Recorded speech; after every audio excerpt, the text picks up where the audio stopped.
Big boss season 6 live അപ്ഡേഷനിലേക്ക് എല്ലാവർക്കും സ്വാഗതം. ഇപ്പോഴിതാ സിജോ ക്യാമറയെ നോക്കി പറയുന്ന കാര്യങ്ങളാണ് ഇപ്പോൾ നടന്നുകൊണ്ടിരിക്കുന്നത്. സിജോ പറഞ്ഞ കാര്യം ഇതാണ്. സിജോയുടെ മാതാപിതാക്കളോടും ഫ്രണ്ട്സിനോടുമാണ് സിജോ പറയുന്നത്. സിജോ പറഞ്ഞത് ഇതാണ്: എനിക്കിങ്ങനെയൊക്കെ പറ്റി എന്ന് ഓർത്ത് നിങ്ങളാരും വിഷമിപ്പിക്കരുത്. റോക്കിയോട് നിങ്ങൾക്ക് ദേഷ്യമൊന്നും തോന്നരുത്. കാരണം റോക്കി അങ്ങനെ ചെയ്യുന്ന ഒരാളല്ലായിരുന്നു. അന്നേരത്തെ ആ ഒരു ദേഷ്യത്തിന് അവനത് ചെയ്തു പോയതാണ്. അവനോട് നിങ്ങൾ ദേഷ്യമൊന്നും വെച്ച് പുലർത്തരുത് എന്നാണ് സിജോ പറയുന്നത്. അത് കഴിഞ്ഞ് സിജോ പറയുന്നുണ്ട്, 2 ദിവസം കൂടെ കഴിഞ്ഞ് കഴിഞ്ഞാൽ ഞാൻ ഉഷാറായിട്ട് പഴയ പോലെ തന്നെ ഗെയിം കളിക്കുമെന്നൊക്കെയാണ് സിജോ പറയുന്നത്. നിങ്ങളാരും വിഷമിക്കരുത് എന്നും പറയുന്നു.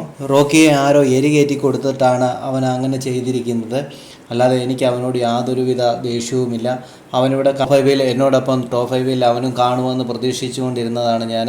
ഇങ്ങനെ ഒരു സംഭവം സംഭവിച്ചത് തന്നെ എനിക്ക് വല്ലാണ്ടങ്ങ് ഫീലായിട്ടുണ്ട് എന്നൊക്കെയാണ് പറയുന്നത്. എന്തായാലും സിജോയ്ക്ക് റോക്കിയോട് സ്നേഹമുണ്ടായിരുന്നു എന്നുള്ള കാര്യത്തിൽ ഒരു സംശയമില്ല.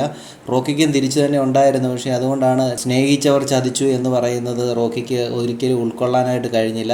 പക്ഷേ ഇതിൻ്റെ ഇടയിൽ കുറേ പേര് കളിച്ചിട്ടുണ്ട്. അത് ആരൊക്കെയാണെന്ന് ഇനി വരും നിമിഷങ്ങളിലൊക്കെ നമുക്ക് അറിയാൻ സാധിക്കും. കൂടുതൽ ബിഗ് ബോസിൻ്റെ അപ്ഡേഷനൊക്കെ ഈ ചാനലുണ്ടാകും. ചാനൽ സബ്സ്ക്രൈബ് ചെയ്യാൻ മറക്കല്ലേ ഗൈസ്.